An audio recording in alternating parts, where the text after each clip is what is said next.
numa advocacia criminal, artesanal, como o que a gente tem referido aqui nesse curso, a gente pensa sempre num projeto de defesa. Nós já falamos lá no inquérito policial que não importa o momento em que a gente seja convocado a estar na ação penal, a gente vai ter que trabalhar com as variáveis possíveis, com aquilo que o processo tem em direção ao que eu enxergue como estratégia defensiva, como iniciativas. Isso lá no inquérito nos chamou aquela pergunta: que caso é esse? Essa pergunta funciona no curso da ação penal. Quando eu pego um caso, quando eu pego uma situação concreta, eu vou ter que trabalhar agora com o que está posto nela. Se eu estou num inquérito, vou reunir todas as informações, eu vou olhar a instauração do inquérito, o boletim de ocorrência, os depoimentos até agora prestados, e vou tentar montar uma resposta para essa pergunta, ou respostas para essa pergunta. Que caso é esse? Numa ação penal, instaurada com denúncia oferecida, eu já vou ter um elemento concreto bem mais definido daquilo que é a pretensão acusatória. Lá no inquérito, foi um homicídio? Eu já sei, eu vou trabalhar com 121 nas suas variadas hipóteses. É um caso de tóxico? Tem uma situação, né, de concurso de pessoas? Eu tenho roubo, furto, estelionato? Eu já vou ter uma noção no inquérito. Mas com a ação penal instaurada, com a denúncia oferecida, agora eu tenho uma narrativa. Eu tenho uma narrativa feita pelo órgão de acusação, onde ele agora definiu, delimitou o que ele quer provar, o que ele deve provar. Qual vai ser o objeto da persecução penal nesse caso concreto. Quando eu tenho uma denúncia oferecida, eu agora vou trabalhar com a descrição dos fatos. E aí, é muito importante a gente pensar que o nosso trabalho numa ação penal instaurada, ele começa com a leitura da denúncia, que não é uma leitura para conhecer fatos, para saber o que houve simplesmente. É uma leitura técnica. E essa leitura precisa ter já desde sempre, já quando eu peguei o processo, eu já tenho que ter em mente algo que é fundamental, que é o artigo 41 do Código de Processo Penal, né, que determina, que diz, né, que a denúncia conterá, né, ou a queixa conterá a exposição do fato criminoso com todas as suas circunstâncias. Esse elemento, e aí, claro, a qualificação do acusado, os esclarecimentos e tal, mas essa expressão, o fato criminoso com todas as suas circunstâncias, que já me mostra um elemento fundamental da denúncia. O aspecto formal, o aspecto descritivo, a narrativa do que houve. É muito comum nós pegarmos um processo em que a denúncia se enche a 2 ou 3 parágrafos. Eu estou com uma denúncia aqui, por hipótese, para a gente poder trabalhar esse exercício, né? O Ministério Público do Estado de Goiás, aqui foi um caso que eu trabalhei, oferece denúncia contra o réu, qualifica o réu, e aí vem primeiro parágrafo, segundo parágrafo, terceiro parágrafo, quarto parágrafo, quinto parágrafo, sexto, sétimo, oitavo, nono, décimo primeiro, né? 12º, 13º, 14º. Aí os requerimentos e termina, e aí o rol de testemunhas. Uma denúncia extensa, várias vítimas, vários fatos imputados. Então eu tenho aqui, num caso de homicídio, a imputação de um acontecimento que se configura, né, que configura um crime de homicídio. Aqui, nessa hipótese, essa narrativa, e aqui não é homicídio, na verdade, é tentativa de homicídio desse caso específico. Mas poderia ser um homicídio, um furto, um roubo, um tóxico, enfim. Esse primeiro ponto, ele me remete a nós pensarmos o seguinte, que eu tenho a narrativa no seu aspecto formal, descrição, contar a história da acusação, a história que conduz à acusação, e eu tenho um aspecto material, que é o que nesse inquérito permite ao Ministério Público dizer o que disse, narrar como narrou, escrever a denúncia narrando o fato criminoso com todas as suas circunstâncias. Esse fato criminoso com todas as suas circunstâncias vem de que elementos da fase investigativa, da fase investigatória, do inquérito policial? O que conduz a isso? Então, um aspecto formal, a narrativa, e um aspecto material, as provas ou indícios, os elementos que permitem chegar àquela narrativa. Aspecto formal, aspecto material. É aquilo que vai nos conduzir à inépcia por uma narrativa equivocada, por uma incongruência na narrativa, vai nos conduzir a uma inépcia formal ou a uma inépcia material, a falta de justa causa para a instauração da ação penal. Quando eu pego uma denúncia e eu leio essa denúncia, eu tenho que entender, no primeiro momento, se a narrativa está correta, está bem feita, se ela efetivamente narra algo que constitui um delito, porque isso é uma coisa fundamental. As narrativas muitas vezes cingem-se à reprodução do texto de lei. O réu subtraiu coisa alheia móvel para si ou para outrem.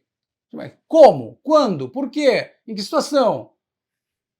Nenhum elemento? Então, o 41, narrar o fato com todas as suas circunstâncias, não está completo, ou seja, eu tenho aí uma inépcia formal. Por outro lado, quando o Ministério Público narra pormenorizadamente a situação, mas eu não tenho nenhum elemento de prova que diga isso, nada. Às vezes até a narrativa no plano formal denuncia, para usar uma figura, né, na denúncia, né, uma narrativa da denúncia, mostra que não há substrato fático probatório nenhum para aquilo. Imaginem, supõe-se que tal coisa, imagina-se que, é certo que foi tal coisa. Não, só um pouquinho. A narrativa da denúncia tem que trazer os elementos materiais, os indícios, as provas, os depoimentos, as perícias, tudo aquilo que dê certeza da materialidade ou, pelo menos, indícios suficientes da autoria. Eu não posso instaurar validamente uma ação penal sem essas duas questões. A certeza da materialidade, então a prova da materialidade do crime precisa estar inconteste de dúvida. É incontestável que este crime aconteceu e a prova está aqui. Prova, não indício. Prova de que o crime aconteceu. E por outro lado, indícios pelo menos de que esta pessoa seja o autor, né, ou a autora desse crime. Isso aí já me dá um caminho muito importante para pensar o processo. Né? No nosso caso aqui, né, consta nos inclusos autos do inquérito policial registrado sob o número tal, oriundo da Subdelegacia de Polícia da cidade tal de Goiânia, que em 6 de julho de 2018, por volta das 21h30, no estabelecimento comercial denominado tal, situado na avenida tal, o réu fulano de tal, agindo com manifesto ânimos necandi, por motivo fútil, matou, uma tentativa, um homicídio e outras tentativas. Matou a vítima, fulano de tal, desferindo contra ele golpes de faca, causando-lhe as lesões descritas no laudo de exame cadavérico das folhas tais, os quais foram causas suficientes da morte. Aí ele diz, nas mesmas circunstâncias de tempo e lugar, o réu, agindo com manifesto ânimos necandi por motivo fútil e mediante recurso que dificultou a defesa das vítimas, tentou matar fulano de tal, beltrano de tal, ciclano de tal, desferindo golpes de faca, causando as lesões descritas nos laudos de exame de corpo de delito, tal. Dessa forma, iniciou a execução do crime de homicídio, o qual não se consumou por circunstância alheia à sua vontade, e aqui não está dito qual foi a circunstância alheia à vontade, para ver como já começam as deficiências de narrativa. Tenho aqui um elemento já concreto, uma narrativa. Eu preciso verificar no corpo do inquérito se essa narrativa está apoiada em prova da materialidade e indício de suficiência de autoria. E aí vou começar a trabalhar a questão estratégica que vai preparar o terreno para a minha resposta à acusação, né? Pensando tecnicamente, eu tenho lá no artigo 394 do Código de Processo Penal a divisão de como o procedimento, né, é classificado. Eu tenho, no parágrafo 1º, né, eu tenho ordinário com pena igual ou superior a 4 anos, o sumário com pena inferior a 4 anos e o sumaríssimo, né, que são os crimes de menor potencial ofensivo. A maioria, grandíssima, esmagadora maioria dos casos, eu vou trabalhar com o procedimento ordinário. E no procedimento ordinário eu tenho que entender as fases desse procedimento. Eu tenho a fase postulatória, eu vou trabalhar, né, nessa fase do oferecimento da denúncia até a resposta à acusação. Eu tenho uma fase instrutória, que vai da designação da audiência até o final, encerramento com o interrogatório. E eu tenho, né, e eu posso dizer que a probatória, eu posso incluir aqui a apresentação das alegações finais, porque isso pode acontecer dentro da própria audiência de instrução, ou mesmo que vá substituído por escrito. Eu tenho, então, depois da resposta à acusação, a designação da audiência até o memorial, alegações finais, eu tenho a fase instrutória. E, finalmente, a fase decisória, que é a sentença, que é a decisão.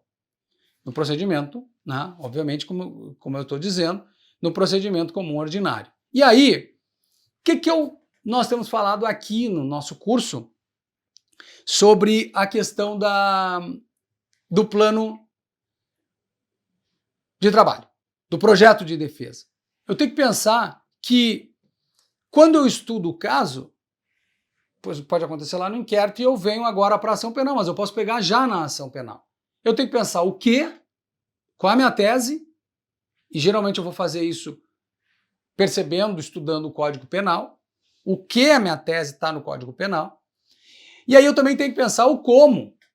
Como é que eu vou fazer isso? E aí vem a ideia do processo penal. E esse como também me remete, a gente viu isso na aula de inquérito, ao quando. Então eu tenho uma fase postulatória, uma fase instrutória e uma fase decisória. Quando? Quando juntar documentos? Na fase postulatória com a resposta à acusação ou deixo para a fase instrutória? O meu projeto de defesa vai dizer isso. E não há curso de advocacia criminal que possa dizer, para quem quer que seja, em nenhuma situação é possível dizer, junta sempre na resposta. Junta na resposta, mas também junta na... Não há, porque é o caso concreto que diz. A jovem advocacia muitas vezes tem essa sensação, eu fiz o curso, o professor não me disse quando juntar documentos. Bem-vindo à vida real, amigo. Juntar documentos, produzir provas, escolher testemunhas, inquirir testemunhas, é a nossa profissão fazer isso. E não há outra maneira a não ser errando e acertando. Hoje, 26 anos depois de formado, muito mais tempo ainda vendo essas coisas acontecerem antes de estar formado, mas hoje eu vou para uma sala de audiência disposto a acertar e errar. Porque nós temos que tomar decisões. E como como, né, nos fala a Vico, né, a verdade é o feito. A verdade é o feito. Então, eu não posso dizer aqui, junte documentos aqui ou acolá, porque depende do teu plano. A defesa estruturada num projeto vai avaliar de uma maneira mais consistente, mais equilibrada, mais correta, esse tempo de juntada. O que eu tenho dito nos nossos trabalhos aqui? Que eu vou, no Código Penal, definir a minha tese, o que eu vou defender, a minha tese defensiva. Que no Código de Processo Penal eu vou estruturar o como e o quando da defesa, na produção de provas, em tudo isso que a gente está falando aqui. E aí, eu também vou ter que pensar, e agora isso já começa a remeter nesse meu estudo, já começa a remeter o pensamento em torno da resposta à acusação, né? Qual é o verbo núcleo desse tipo? do que o meu cliente está sendo efetivamente acusado. Vou pegar o exemplo mais simples, mais amplo, que é o matar.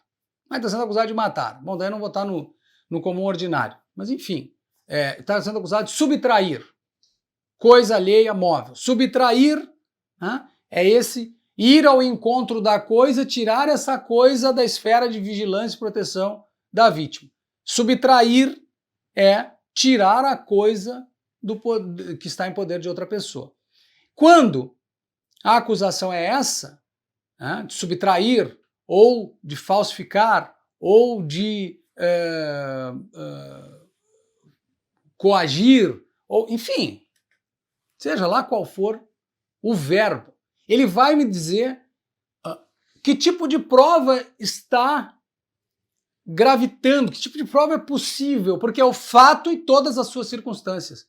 Então o fato está no verbo núcleo do tipo, as circunstâncias estão ali determinando como é que eu vou trabalhar para provar isso aí, né? E aí, no processo penal clássico, né, o de sempre, aquele que a gente faz todos os dias, os advogados e as advogadas pensam que eu tenho um fazer, um verbo, uma imputação, né, de um fazer criminoso, então tem um verbo núcleo do tipo, e que eu tenho uma prova testemunhal, e acabou. Então eu fico pensando quais são as pessoas, ouvidas ou não no inquérito policial, que ajudam a reconstruir ou a construir essa narrativa defensiva. Eu tenho uma narrativa acusatória com documentos, escutas telefônicas, pessoas, laudos. Como é que eu vou construir a contraposição a isso? Contraditório, né? Preciso contradizer aquilo. E aí, a minha leitura então já começa a ser uma leitura da presença da materialidade dos indícios de autoria do ponto de vista da acusação e o que eu tenho para a defesa, em favor da defesa. Surge aqui, né, uma série de possibilidades. Eu começo, na análise da denúncia, a pensar o que eu vou fazer na resposta. Eu tenho pedido de diligências, eu tenho pedido de ofícios, eu tenho requerimentos importantes, né, importantes para entender o que não foi ainda bem compreendido, para começar a fazer, dar forma para essa tese defensiva. O projeto de defesa, ele na verdade me ajuda a fazer essa leitura. E essa leitura ela é muito importante porque ela vai definir como eu vou atuar na resposta à acusação. A leitura da denúncia constrói de maneira bem concreta a resposta à acusação. Vai dando todos os elementos para que essa resposta seja uma resposta completa, densa, muitas vezes até longa na quantidade de folhas ou na quantidade de argumentos apresentados, nas exceções apresentadas, ou se por outro lado eu tenho uma defesa, uma resposta à acusação curta, objetiva, aquela que vai direto ao ponto. Aliás, ela nem vai ao ponto. Há uma opção, dependendo da estratégia, de uma resposta à acusação que diz que o réu é inocente e as provas defensivas são essas aqui abaixo, as quais já se requer. E terminou. Mas, Jader, o cliente vai ficar inseguro, ele espera que eu faça uma defesa enorme. Aí vem aquela história, né, de quem é quem na relação. Se nós somos os técnicos dessa relação, se nós somos as pessoas nós que vamos definir isso, né, eu não preciso nem ligar para o meu cliente. Veja só, eu estou vendo aqui que a resposta vai ser mais curta, mas tu não vai ficar assustado, viu, fulano? Eu vou... Não, a decisão é nossa. Essa decisão, ela parte da análise da denúncia com vistas ao que eu quero fazer. Então, de cara, preparando a resposta à acusação, que é a próxima aula, eu tenho que pensar na narrativa, porque eu tenho uma hipótese de inépcia formal. Se a narrativa ela é defeituosa, se ela é incompatível, se ela é incongruente, se ela é feita de uma maneira que impossibilita o exercício da defesa.